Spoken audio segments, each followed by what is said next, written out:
Buenas tardes, Mónica. Pues muy bien, encantado de compartir este ratito contigo y de charlar un poco y que hace un tiempito además que tú y yo no charlamos, o Sí, sea la verdad que que si sí. además de esta charla sirve para alguien más, pues perfecto. Genial, sí, señor. Pero ya con que nos sirva a nosotros ya es mucho. Sí, señor. Sí, Sí, señor. Pues nada, que te invité a charlar un poco por indagar en eso, en esa frase de la última batalla, la reconquista de tu mente, que la verdad que suena muy interesante, aunque yo lo de la palabra batalla la llevo un poco mal, ¿no? Porque me suena a lucha y como no me gustan las luchas, pues por un lado me resuena esa frase, pero por otro lado es como que, uy, ¿por qué tiene que ser una batalla? Entonces, si nos quieres contar un poco a qué te refieres con esto de la batalla, la última batalla. sí. Pues me refiero a que yo estoy totalmente contigo, ¿no? Las batallas de algún modo sobran, ¿no? Pero lo cierto es que vivimos batallando a diario, ¿no? Si algo, hay una característica que ha estado presente, ¿no?, a lo largo de toda la humanidad, de toda la historia de la humanidad, una de las muchas, una de ellas es pues, que hemos ido de batalla en batalla, ¿no? Nos hemos metido en un montón de guerras y nos seguimos metiendo en un montón de ellas, ¿no? Pero no solo a nivel colectivo, estamos constantemente batallando también como individuos, ¿no? A nivel individual. Estamos peleados, vivimos en una constante pelea con la vida, con el mundo, con los demás, ¿no? Y de algún modo todos anhelamos si hubiera que poner, ¿no?, una palabra, ¿no?, a cuál es el propósito último que estamos persiguiendo a través de todo lo que tratamos de conseguir en este mundo, perfectamente lo podríamos resumir en paz. Todos queremos sentir paz. Y de algún modo, si nos damos cuenta, muchas de las cosas que hacemos, las hacemos porque creemos que si las hacemos, acabaremos sintiéndonos en paz.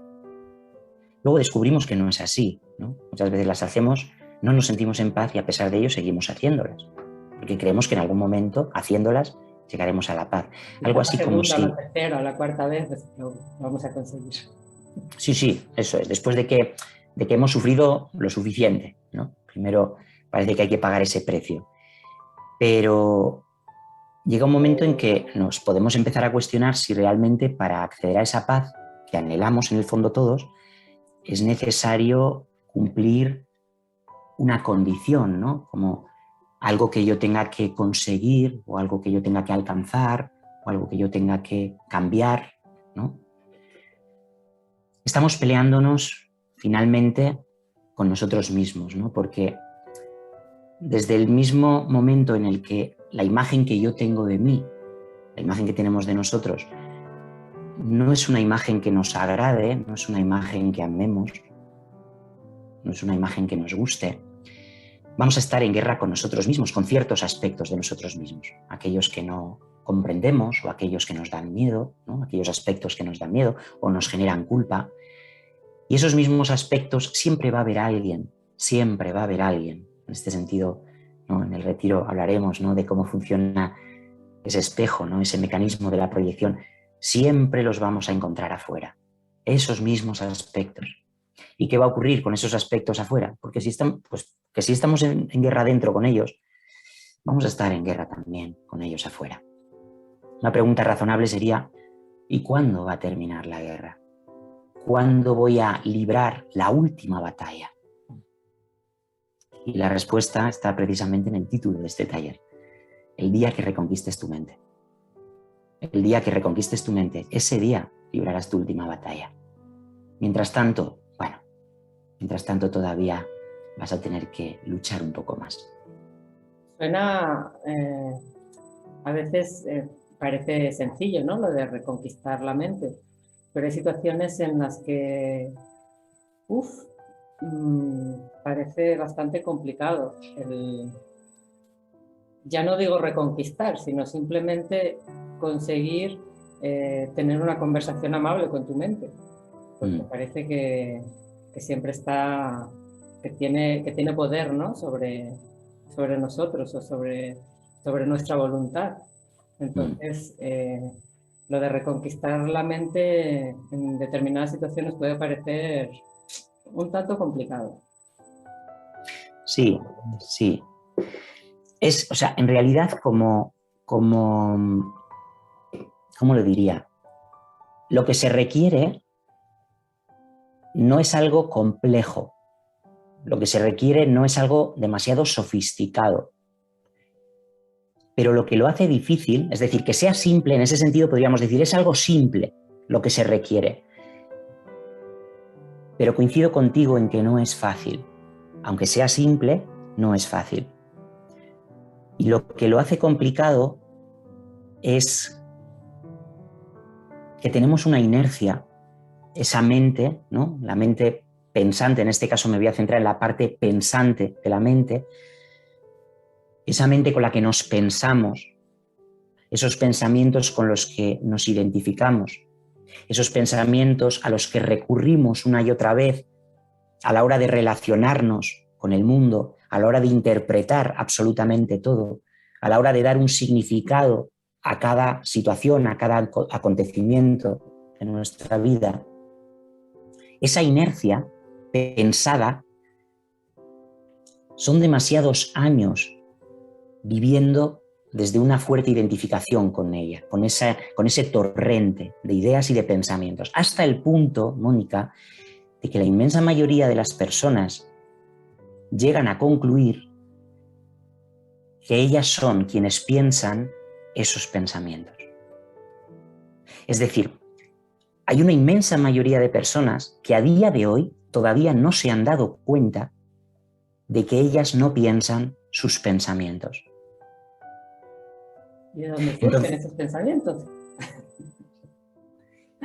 Claro, esa sería la siguiente pregunta, ¿no? Primero, observarlo. Habrá mucha gente que quizás, si está oyendo esto, se extrañe de esta afirmación. ¿Cómo que yo no pienso mis pensamientos, ¿no? Quien ha hecho algo de práctica de meditación o ha intentado pues, hacer una práctica de mindfulness o incluso algunas prácticas de relajación guiada, habrá constatado esto, ¿no? Habrá constatado que hay algo evidente que te confirma que tú no piensas tus pensamientos, y es que aparecen aunque tú no quieras, ¿no? Cuando tú quieres que tu mente se silencie, si tú pensaras tus pensamientos, simplemente dejarías de pensarlos y ya estaría, ¿no? Pero hay quien incluso puede darse cuenta, quizás con un poquito de práctica, de que cuando se coloca como observador de qué es lo que pasa en su mente, se da cuenta de que los pensamientos aparecen, y la pregunta sería esta: ¿y de dónde aparecen? Es decir, me doy cuenta de que aparecen pensamientos que no estoy pensando yo. Es decir, yo me doy cuenta de que soy quien se da cuenta. ¿Y entonces de dónde salen estos pensamientos? Y en lugar de dónde salen los pensamientos, se le ha puesto un nombre. Como no soy consciente de dónde surgen los pensamientos, el lugar del que surgen tiene que estar por debajo del consciente. Por eso se le llama subconsciente. ¿Vale? Entonces podríamos decir que nuestros pensamientos automáticos, los que están constantemente narrándonos la vida, surgen del subconsciente. Y esto no sería un mayor problema. Que surgieran pensamientos del subconsciente no sería mayor problema. El gran problema es que en el momento en que tú no te das cuenta de que no los piensas tú, crees que esa voz en tu cabeza eres tú. Y lo que te cuente esa voz, vas a creer que eres tú. Vas a regir tu vida en base a lo que esa voz te cuenta. Una pregunta razonable, que igual ya está en tu mente, ¿no? Y que viene a colación, es: ¿y qué es lo que determina que en ese subconsciente haya ese tipo de pensamientos y no otros? ¿Por qué yo pienso lo que pienso? Es decir, ¿por qué en mi mente aparece este discurso? ¿Por qué yo tiendo a contarme las cosas como me las cuento? ¿Por qué no me las cuento de otra forma? Y ahí es donde entra otro elemento más dentro de esta experiencia humana que tiene que ver con esa fase de programación mental que se produce sobre todo en ese periodo de los 7 primeros años de nuestra vida. Es ahí donde el contenido de nuestro subconsciente empieza a fraguarse. Va a depender mucho, obviamente, de quién sea papá y quién sea mamá. No solo de quienes sean, ¿no? Que no me quiero poner ahora metafísico, pero quiénes creen que son.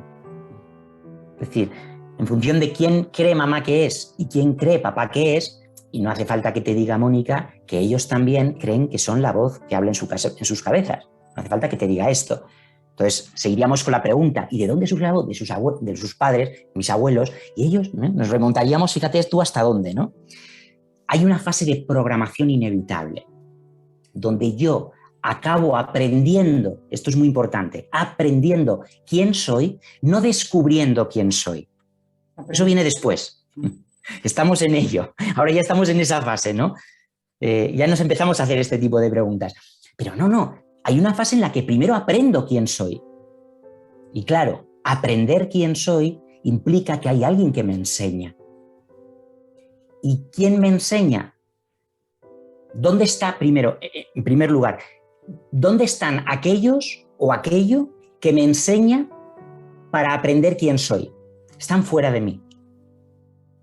Es decir, me observan desde fuera. Pero hay algo todavía mucho más grave.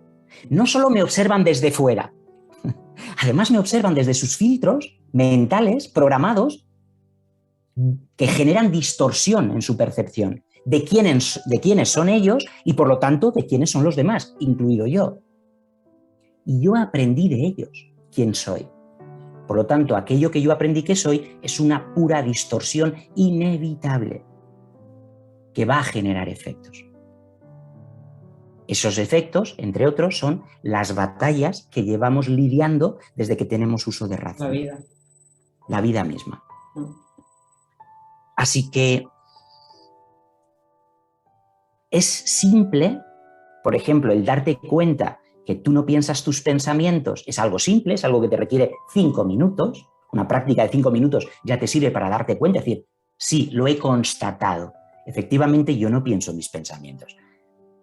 Pero ahora viene lo difícil, ¿vale? Entonces vive sin dar crédito a lo que piensas. Vive de una forma autorreferenciada. No te referencies en el aprendizaje que viene de tu pasado, que es muy limitado, muy distorsionado, y ábrete a autorreferenciarte. Es decir, vive cuestionándote todo por primera vez. Haciéndote esas preguntas más que dando respuestas. Y ahí es donde entra la dificultad. Claro. ¿Quién es capaz de estar suficientemente presente, de forma constante, como para vivir desde ese lugar? Para cuestionarte todo. Y quizá el error que cometemos es que lo que intentamos es anular esos pensamientos. Y eso no lo podemos hacer. O sea, los pensamientos van a seguir viniendo, entonces no es anular los pensamientos, vienen y lo que dices tú, me doy cuenta que no lo he pensado, o sea, que ha surgido de algún sitio, que no he sido yo que he creado ese pensamiento y me lo tengo que cuestionar. Y lo que dices, ¿no? Autorreferenciarme, o sea, ¿realmente me creo este pensamiento?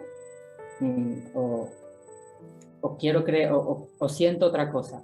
Entonces, el error creo que está en intentar acallar esos pensamientos porque van a seguir surgiendo. Ya tenemos ahí una batalla, ¿ves? Esa es una de nuestras batallas. Hay muchas personas que se hacen preguntas, ¿no? Y entonces buscan respuestas en la espiritualidad o en ciertas prácticas terapéuticas, en la meditación, en el yoga, y acaban cambiando un tipo de batallas por otro tipo de batallas, pero siguen batallando. Porque llega un momento en que se dan cuenta de que efectivamente en su mente aparecen pensamientos cuyos efectos inmediatos, que siempre son emocionales, el efecto más inmediato de la calidad de tus pensamientos es la calidad de tus emociones. Obviamente eso si no reparas en ello, va a llevar a otro tipo de efecto, que es tu comportamiento, es la forma en la que tú te comportas o en la forma en la que tú reaccionas, ¿no?, ante otro o ante una situación dada. Hay muchas personas que se dan cuenta de que efectivamente la calidad de sus pensamientos genera efectos nocivos y cree que el modo de cambiar eso, de introducir un cambio significativo, es, por ejemplo, combatir esos pensamientos negativos con pensamientos positivos. Están en batalla, siguen en batalla, pero no se dan cuenta durante mucho tiempo, ¿no? Yo siempre digo, yo he pasado por eso, he tenido que pasar por ahí. Esa etapa la he tenido que recorrer para finalmente descartarla, pero primero la tuve que recorrer porque tenía sentido.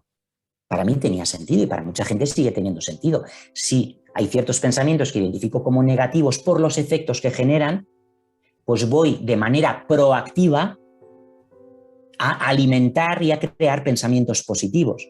Como a reprogramarme, ¿no?, desde fuera. Eso es.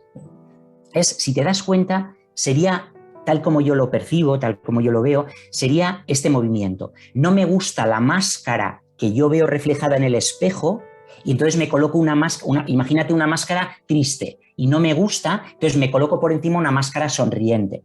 Ninguno de los dos movimientos me ha llevado a descubrir quién soy yo detrás de la máscara.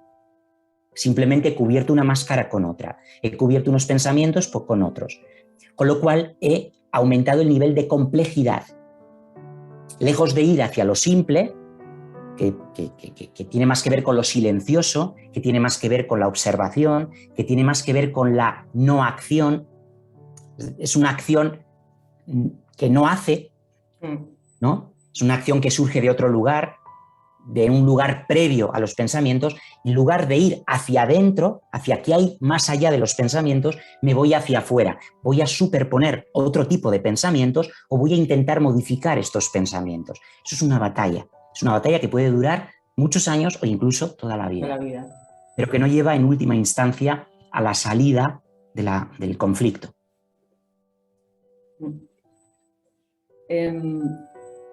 Estaba pensando mientras hablabas que a veces en esa reconquista o en ese descubrirnos hay movimientos que te llevan a descubrir el porqué de esas heridas que nos hacen ser como somos, y yo hay momentos que siento que tampoco es necesario saber qué ocasionó la herida, sino ser consciente de la herida que tienes y curarla, pero que no es necesario recordar o revivir o traer a la luz aquello que incluso te puede traer o culpa o dolor o rabia hacia otra persona. Es como que se me hace muy, muy pesado y muy doloroso, ¿no?, ese proceso. ¿Tú crees que es necesario llegar al qué me ocasionó la herida o simplemente darte cuenta que tienes esa herida y desde ahí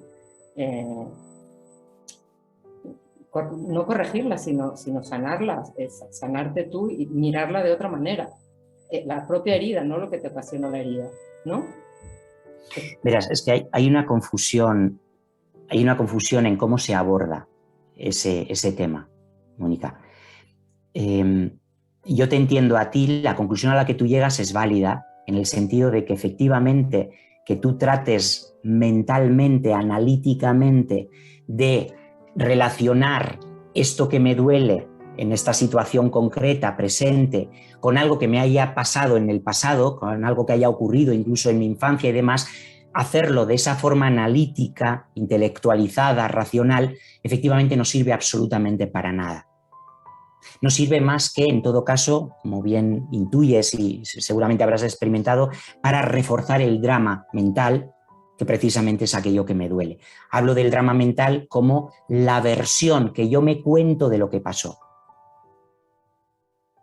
que no es lo que pasó, no es la objetividad de lo que pasó. Los hechos son los hechos, pero la forma en la que yo me los relato todavía a día de hoy es una versión personalizada que me ayuda a reforzar la idea que tengo de mí.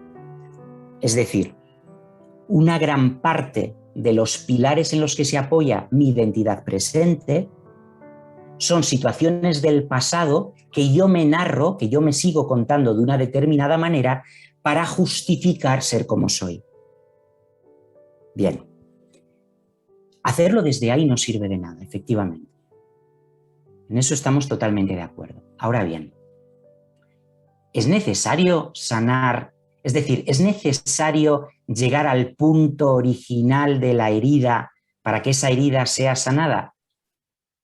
Yo a esa pregunta te diría que es inevitable. No es que sea necesario, es que es inevitable. Es decir, si tú en una situación presente, en un conflicto presente, que te está generando daño, que te está generando dolor, sufrimiento, tienes la capacidad, y obviamente esto se desarrolla, se cultiva, esto se puede llegar a aprender a hacer, ¿no? Hay técnicas, hay métodos, hay procesos diseñados específicamente para ello. Si tú eres capaz de toda la situación conflictiva, ser capaz de enfocar, casi te diría como un rayo láser, de todos los múltiples aspectos en solo uno de ellos, de toda la experiencia, que es tu experiencia emocional, no lo que está pasando, no lo que tú te cuentas que está pasando, no la interpretación que tú haces o los otros hacen de lo que está pasando, sino el cómo estás sintiendo tú lo que está pasando, y tienes la capacidad de enfocarte por completo en atender ese malestar, esa perturbación emocional, y ya vamos a ponernos en el caso de una persona que lo tiene dominado, ¿vale? Esta técnica, esta manera de abordar los conflictos la tiene muy, muy practicada, muy dominada. Y sueltas la importancia de todo lo demás y te enfocas en dar plena atención, o atención plena, a esa emoción por el simple hecho de que duele, por el simple hecho de que cuando algo te está generando malestar, no hay nada más importante para ti. No debería de haber nada más importante para ti que atender tu propio malestar. Cuando tú te adentras en ese malestar, lo respiras y no te cuentas películas, no intentas validar tu drama justificándolo con tu malestar, inevitablemente ese malestar te va a conducir a una experiencia real, te va a conducir como si hubiera una conexión energética, te va a conducir a quizás un recuerdo o una sensación, ni siquiera te voy a hablar de un recuerdo claramente visual, sino a una sensación infantil. Te vas a descubrir inevitablemente que quien está sintiendo esa emoción no es tanto la adulta como la niña. Hay una sensación de ser una niña sintiendo eso, o una sensación incluso de familiaridad, de me suena, lo reconozco, esto lo llevo sintiendo toda la vida y lo empiezo a sentir como una niña. ¿Qué está pasando? Está pasando algo maravilloso, algo sanador, que es lo siguiente. Esa niña que no recibió atención en un momento determinado, donde se dio una circunstancia X, y esa niña sufrió dolor, malestar, una herida del tipo que fuera, rechazo, abandono, y no hubo ningún adulto que pudiera darle atención para acompañarla a trascender ese sentir, a cruzarlo, a dejarlo ir, a soltarlo. Ese malestar, esa emoción, quedó encapsulada en el subconsciente, donde escondemos todo aquello que no queremos mirar de frente, donde escondemos todo aquello que no nos va bien atender ahora. El subconsciente se ha convertido en el almacén de lo procrastinado, ¿no? Ya lo miraré mañana, ahora no me viene bien. Ya, ¿y qué ocurre? ¿Qué ocurre? Que vamos repitiendo cíclicamente situaciones en nuestra vida donde la misma emoción que hemos ocultado una vez, la volvemos a ocultar 2, la volvemos a ocultar 3 y 4 y 5, y cada vez que aparece la volvemos a ocultar. Hasta que un día decidimos no ocultarla más, no escapar más. Decidimos hacer lo que nos hubiera gustado que algún adulto hubiera hecho en la primera vez que la sentimos. Lo que nos hubiera gustado que un adulto hubiera hecho y ningún adulto pudo hacer. Lo que todavía estamos esperando que algún adulto haga, y esto sí que es, de algún modo, una parte importante de nuestros dramas, y es que como adultos todavía seguimos esperando que otro adulto, mi pareja, mi padre, mi jefe, atienda esa herida emocional que, por más que yo no quiero que salga, vuelve a despertarse una vez más, pero en un escenario diferente, y eso es lo que nos confunde.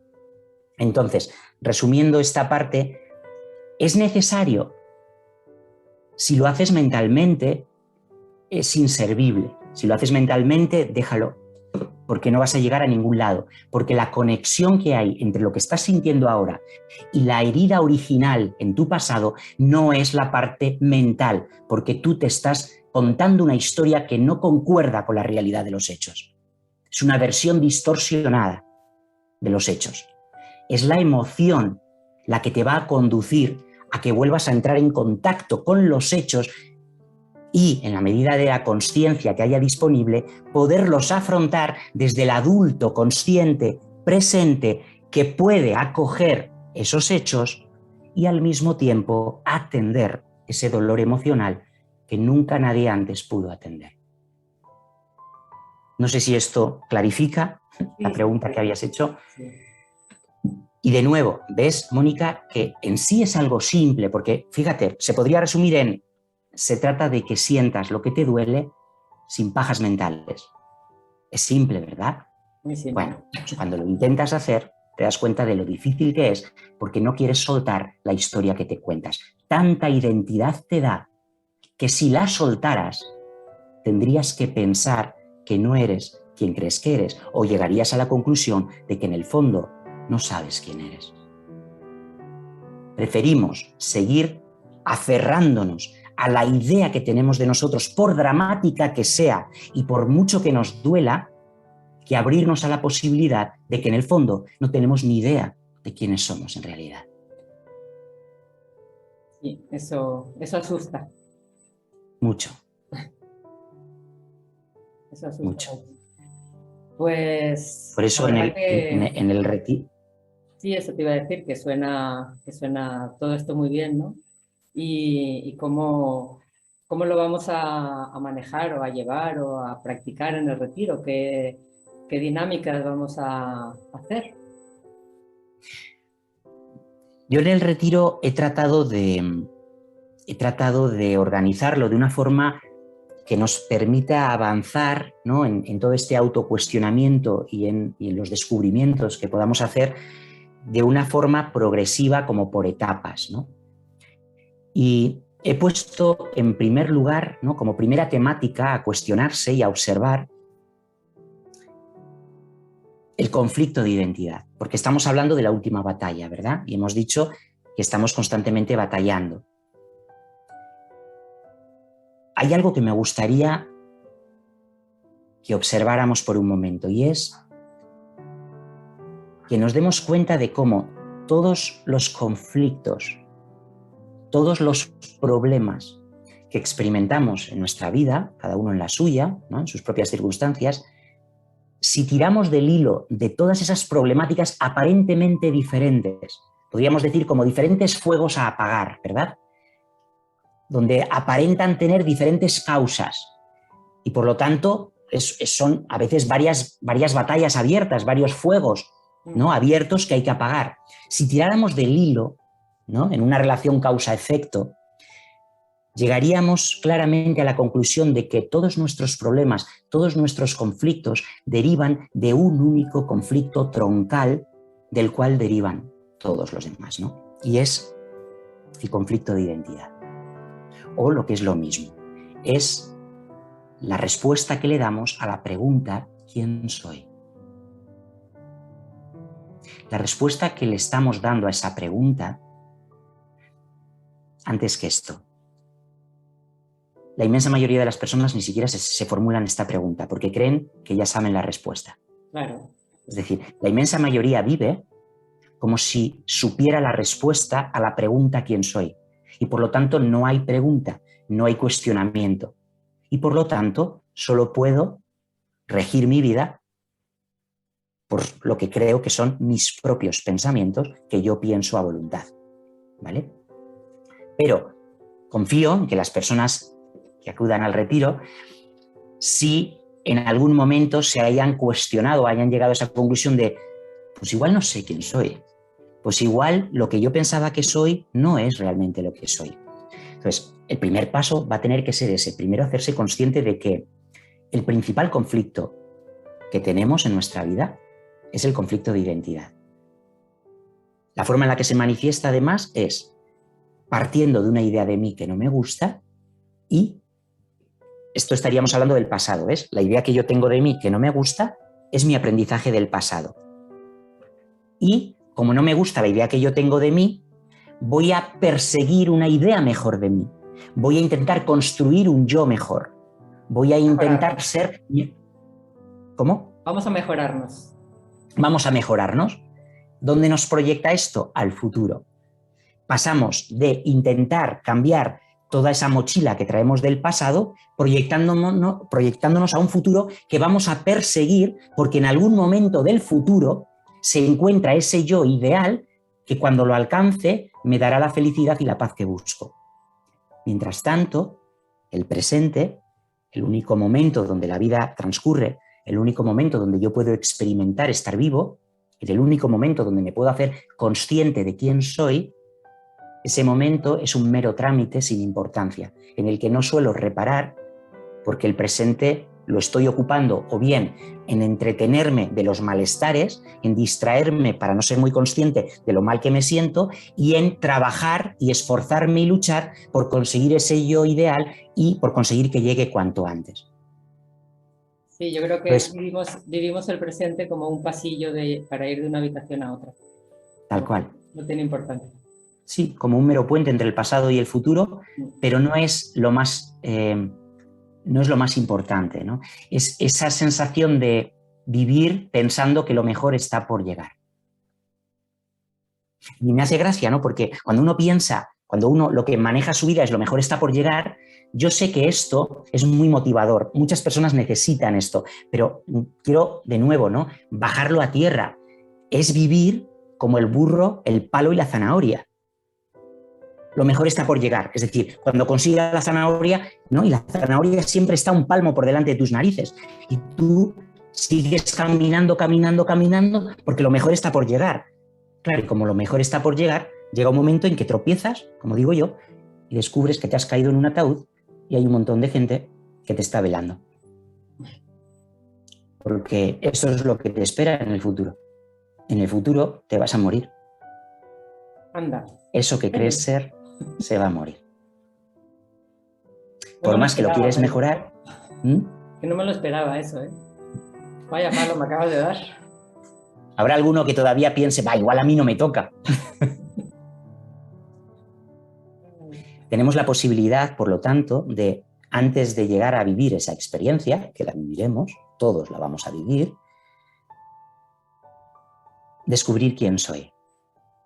Poder recordar, reconocer quién soy realmente. Porque vivir desde ese reconocimiento, uno de los efectos que tiene es que se pierde el miedo a la muerte. Porque descubro que lo que va a morir no soy yo. Que yo soy el que va a estar en primera fila presenciando el espectáculo. Y si puedo, tendré palomitas. Y es curioso, ¿no? Porque cuando se pierde el miedo a la muerte es cuando realmente vivimos con todo lo que eso significa. Tanto es así que mientras ese miedo permanezca, seguimos viviendo en modo supervivencia. Y sobrevivir no es vivir. No, para nada. Para nada. Llama la atención cómo el modo supervivencia es algo que rige nuestra vida por el simple hecho de que no nos paramos a observar, entre otras cosas, cómo la vida nos lleva sosteniendo desde que fuimos concebidos. La vida. La vida. La vida a través de los medios disponibles. Sí. Pero la vida. La vida a través de mamá, a través de papá, a través del trabajo, a través de las amistades. La vida. a través de los medios disponibles. Pero no lo vivimos así. No. Y ahora la vida nos está regalando un escenario magnífico para darnos cuenta que realmente no vivimos, sino que sobrevivimos. Ahora más que nunca está de manifiesto esta necesidad de sobrevivir y nos hemos olvidado por completo de vivir. Entonces, bueno, yo creo que este retiro también puede ser volvernos a recordar que estamos vivos y que hoy estamos vivos. Y cuando tenemos que vivir es hoy, no mañana, ni pasado, ni dentro de un mes. Tenemos que vivir hoy. Así es, así es. Tenemos que retornar a esa conexión presente con lo que está ahí, siempre ha estado ahí y siempre estará ahí. Nuestro ser, nuestra esencia. La otra voz, podríamos decir. Si hemos hablado antes de esa voz automática que nos está relatando todo a su manera, podríamos hablar de la otra voz. Que yo suelo decir, ¿no?, a la gente que me pregunta por esa otra voz, que en realidad no es una voz. Yo al menos no la vivo como una voz, sino más bien como un sentir. Mira qué interesante es esto, ¿no? Porque obviamente otra de las temáticas que abordaremos en el retiro es cómo abordar las heridas emocionales, ¿no?, de una manera práctica. Cómo podemos hacer para llevar a cabo eso que he explicado antes, ¿no? La capacidad de poder atender y entrar para liberar la energía contenida en cada una de nuestras heridas emocionales, ¿no? Si la otra voz es un sentir, es decir, si la autorreferencia, si esa autoridad interna que nos puede guiar en la buena dirección, en lugar de en la dirección errada, a la que nos dirige nuestra falsa identidad, ¿no?, o ese automatismo subconsciente que habitualmente lo conocemos como ego, ¿no?, que yo a veces me refiero a él como el programa, ¿no?, el programa mental o la falsa identidad. Si esa voz, si esa otra voz es un sentir, fíjate qué maravillosa estrategia ha elaborado nuestro ego, que nos ha generado un profundo miedo a sentir. Y, de algún modo, nos ha vendido, o hemos creído que era así, que escapándonos del sentir estábamos huyendo del sufrimiento. O distrayéndonos con cualquier cosa para no sentir, estábamos escapando del dolor. Qué estrategia tan inteligente. ¿Por qué? Porque si nos permitiéramos, en lugar de escapar, empezar a atender, empezar a descubrir, liberar, respirar, entrar en contacto para finalmente comprender qué me está pasando, no desde lo racional, no desde lo intelectual, sino desde ese descubrimiento que surge de la pura observación, acabaría perdiendo el miedo a sentir. Y cuando acabo perdiendo el miedo a sentir, descubro que había algo sutil siendo sentido por debajo de todas esas emociones que no quería sentir, que a medida que las voy sintiendo y se van liberando, empiezo a descubrir. Era como un sentir de fondo, como un ruido blanco que no oía porque todo era demasiado estridente y no lo quería escuchar.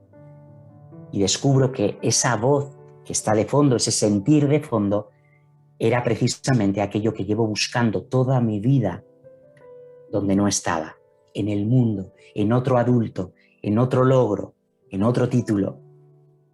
Y a partir de ese momento, cada vez más, ¿no?, cada uno en su proceso, cada uno a su ritmo, es ese sentir el que va guiando las decisiones en tu vida. Es ese sentir el que te va indicando en cada nueva situación que se presente cuál es la respuesta más adecuada en este momento y solo en este momento. No como una pauta cristalizada que hayas de repetir una y otra vez. No, en cada momento una respuesta presente, actualizada, orgánica, fresca, creativa, con respecto a lo que está pasando en este momento. Esto el ego no puede hacerlo. El ego es pura programación cristalizada, acción-reacción, desde los 7 primeros años de vida. Acción-reacción, estímulo-respuesta, pura programación mental.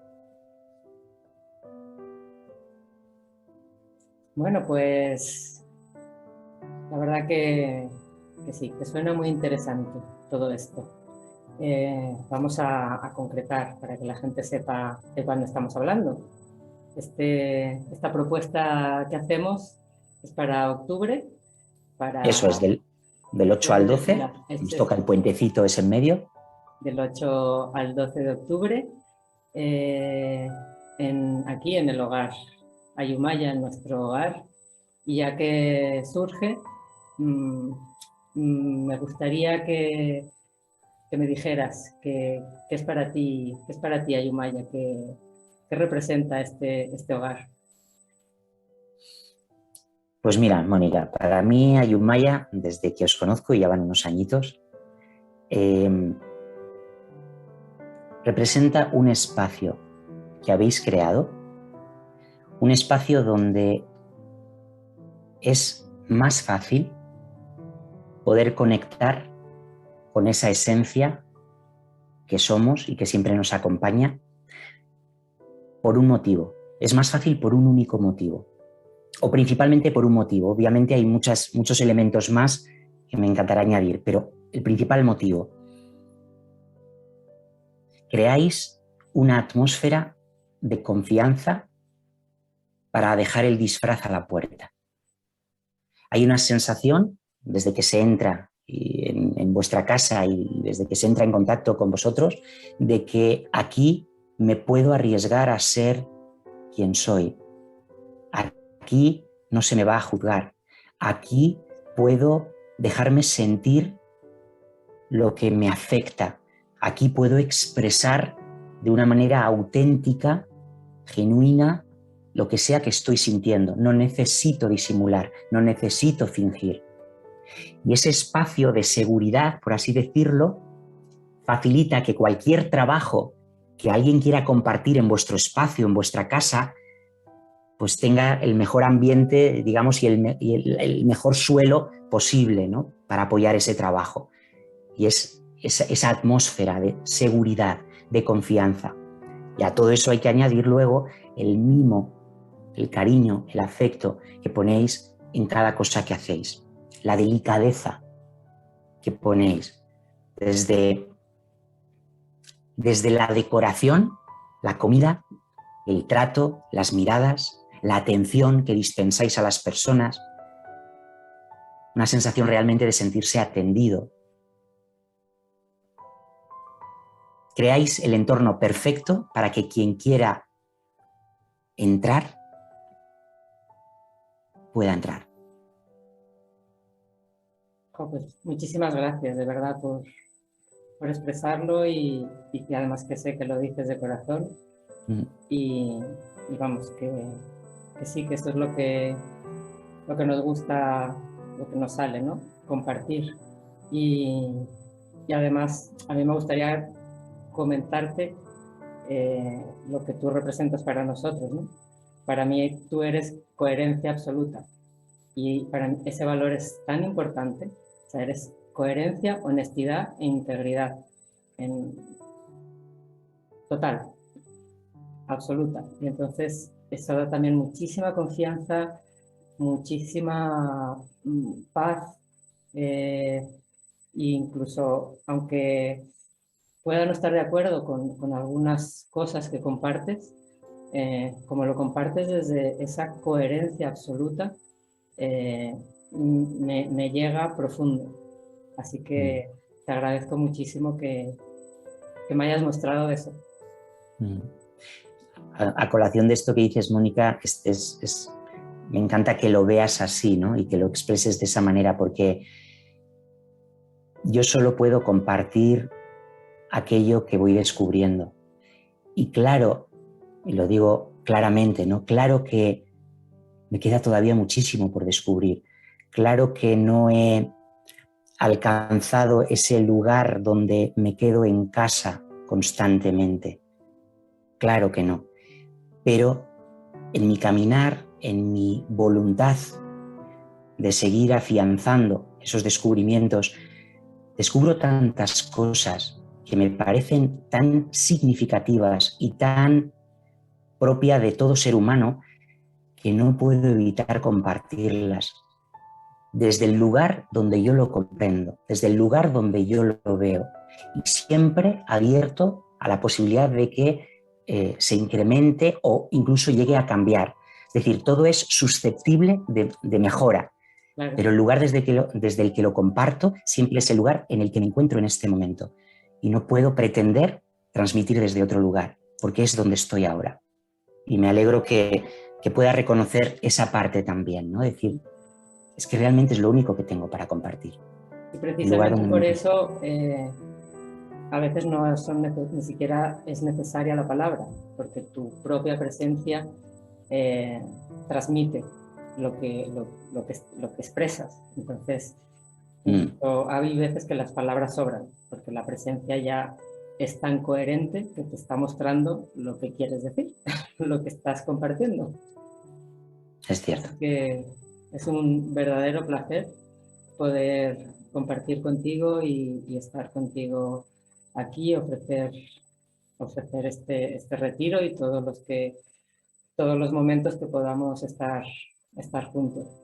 Y además en un ambiente tan bonito, que por supuesto haremos algún paseo a este maravilloso bosque que nos rodea, que además estará empezando el otoño, estará ya los colores maravillosos que también nos llevan a esa conexión, ¿no? Nos Claro. tiene tanto que mostrar la naturaleza,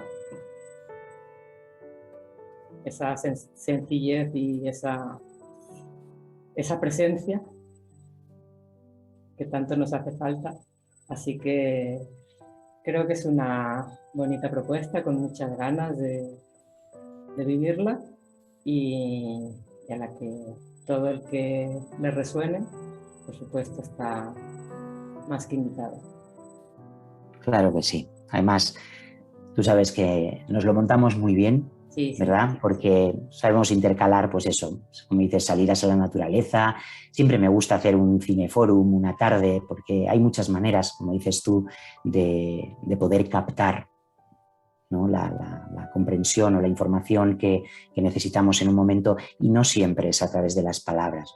A veces las palabras, como bien dices, sobran. Entonces, vamos a vivir, pues eso, dinámicas, vamos a vivir experiencias compartidas en la naturaleza, momentos de ocio, charlas en la terraza, estar en esa terracita que tenéis cuando el sol de la tarde, sobre todo en invierno, ¿no? Que se agradece tanto, ese sol cálido, templadito, ¿no? Que ya no es abrasador, y poder charlar, bueno, todo eso lo facilitáis de una forma que al final será de una forma orgánica, ¿no? Sí, sí. Y allí todo el que se apunte lo podremos compartir. Yo quiero agradecerte, Mónica, quería agradeceros, si me lo permites, Mónica, que volváis a contar una vez más conmigo, ¿no? Y que sigáis haciéndome propuestas como esta y que me ayudéis pues también a hacer yo mi propio bagaje, ¿no? Mi recopilación del recorrido desde la última vez. Bueno, ¿qué tengo desde la última vez? ¿No? ¿Qué he descubierto desde la última vez? Y todo eso poderlo incorporar para poderlo compartir, ¿no? Me ayuda mucho porque hay una necesidad de colocar las ideas, de ordenar las ideas para poderlas transmitir después. Así que, de verdad, gracias por vuestra confianza y, bueno, sobre todo esa sensación de familiaridad que siempre me transmitís cuando estoy en vuestra casa. Quiero apuntar una cosita, que siempre es desde la ligereza, que esto no es una tarea pesada, no estamos... No. Autodescubrirnos no es subir el Everest. Podemos hacer que sea así, pero desde luego no es así, porque si lo hacemos así también es parte del ego. Convivir y descubrir lo que somos es ligero y es alegre, porque somos alegría y es lo que nos hemos olvidado. Entonces, me gusta apuntarlo porque da la sensación, ¿no? Como que, Dios, qué pesado. Estoy aquí subiendo una montaña enorme para descubrirme ahí arriba en la cima. Así que desde la ligereza y desde la alegría, el acompañamiento, el amor y el abrazo. De lo que se trata, de hecho, es soltar peso. Sí. Pero para soltar peso, primero hay que ver cuál es el peso que estamos sosteniendo. Ese es el momento al que nadie quiere llegar. No quiero tener que mirar. ¿Hay alguien que me pueda quitar el peso? ¿Alguien se ocupa de mi peso? Nadie se puede ocupar de tu peso. Lo vas a tener que identificar tú primero para soltarlo después, porque esto es lo que queremos hacer, soltar el lastre que nos mantiene atados al miedo cuando podríamos estar volando. Pues muchísimas gracias, corazón, por este ratito tan bonito y tan ameno. Gracias a ti, Mónica. Gracias a ti y Alberto. Estará por ahí, en la sombra, en el subconsciente de la detrás del telón. Un abrazo Te mando un abrazo también. muy cariñoso para los dos. Te quiero. Adiós, bonito. Hasta dentro de poquito. Hasta dentro de nada.